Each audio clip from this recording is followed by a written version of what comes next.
Merci Fanette, à demain. À demain. Belle journée à vous et l'info continue sur francebleu.fr. France Bleu Provence. France Bleu Provence. Laissez-vous guider. Allez, comme promis, on vous sort, suivez le guide Théo et on laisse place à notre imaginaire ce matin. Venez découvrir Richard Schiffer, un artiste marseillais hypnotiseur de spectacle au Quai du Rire à Marseille, samedi 18 mars, avec son spectacle Au-delà de votre imaginaire, un spectacle interactif mélangeant humour et hypnose. Richard Schiffer est avec nous. Bonjour Richard.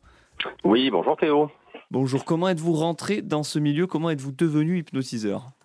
Alors, il y a quelques années, j'ai commencé en fait à être magicien mentaliste. Et donc, tout naturellement, je m'intéressais à cet univers un petit peu étrange, en me posant les questions que tout le monde se pose. Est-ce que c'est vrai? Est-ce que ce n'est pas vrai? Et un jour, j'ai eu l'occasion de faire un test avec quelques amis et je me suis rendu compte que ça fonctionnait de suite et j'étais moi-même très, très étonné. Après, il y a eu beaucoup de travail pour avoir une bonne compréhension des mécanismes du subconscient, du fonctionnement de l'être humain. Et c'est venu tout naturellement, comme une révélation, comme un déclic. Voilà. Donc c'est un déclic, mais comme vous dites, ça demande aussi beaucoup de travail. Comment avez-vous procédé pour travailler l'hypnose?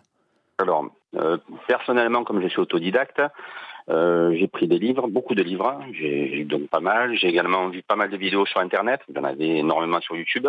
Et après, il faut pratiquer. Alors, le fait quand même d'avoir la facilité de faire de la magie, donc de faire des représentations dans des soirées, dans des manifestations, m'a permis au fur et à mesure de commencer avec une personne, deux personnes, trois personnes, puis les trois personnes m'en amenaient 4, 5, 6, 10, 20. Et au fur et à mesure des années, donc j'ai progressé dans cet art. Votre spectacle mélange humour et hypnose. Les gens sont-ils tout de suite réceptifs ou ils sont plutôt intrigués au début du spectacle? Alors je crois que l'hypnose avec les médias, avec Mesmer notamment, ça a permis justement de bien démocratiser la chose. Les gens sont donc un petit peu des fois crédules, sceptiques, ils se demandent est-ce que ça va marcher, est-ce que tout le monde est réceptif, donc il y a forcément quelques peurs des fois. Mais finalement, quand on explique aux gens que l'hypnose de spectacle, c'est avant tout de la distraction, c'est des moments super agréables, mais finalement, on arrive à détendre les gens. Et finalement, sur un panel d'une centaine de personnes, bien sûr, vous n'allez pas avoir 100 personnes de réceptives. Et puis un spectacle, on ne pourrait pas gérer 100 personnes sur scène.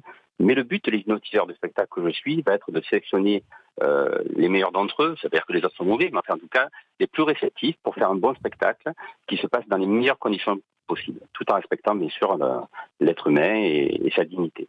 Voilà, parce que ça peut arriver aussi que des personnes qui participent, qui osent participer à l'hypnose, ne soient pas réceptives à cette hypnose, justement, et donc ça ne marche pas, non?